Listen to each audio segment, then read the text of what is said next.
জল না পেরোলে মায়ের দর্শন পাওয়া যায় না। স্থানীয়দের মধ্যে এমনই কথা প্রচলিত আছে বীরভূমের নরসিংহপুর এলাকায়। তাই জগদ্ধাত্রী পুজোর দিনে বীরভূম ছাড়াও পশ্চিমবঙ্গের প্রায় 34,000 মানুষের মধ্যাহ্ন ভোজন আয়োজন করেন নরসিংহপুর এলাকাবাসী। এই গ্রামে রয়েছে সারদা মায়ের মন্দির, সেখানেই সমস্ত অনুষ্ঠান হয় সারাদিন। আর এই মন্দিরের দুই দিকে বয়ে চলেছে মৌরাক্ষী নদী। মন্দিরে কাউকে আসতে গেলে জল পেরোতে হয়। আজকের দিনে এটাই সবার কাছে একটা খুশির দিন।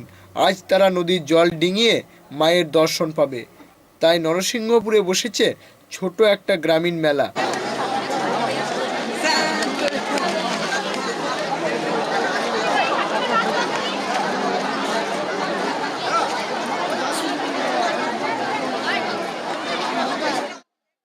অসংখ্য মানুষ ভিড় জমান আজকের দিনে এই প্রত্যন্ত গ্রামে।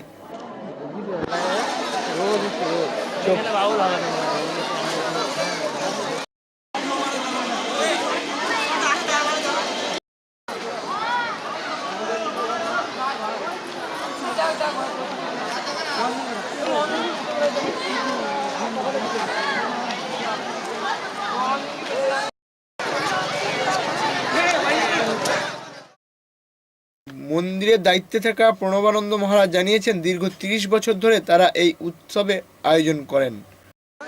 অনুষ্ঠান করা হয়, তারপর আমাদের আজ পর্যন্ত 7 দিন ধরে প্রোগ্রাম চলে। সেই প্রোগ্রামের পরিপ্রেক্ষিতে আজকে হচ্ছে ফার্স্ট দিন।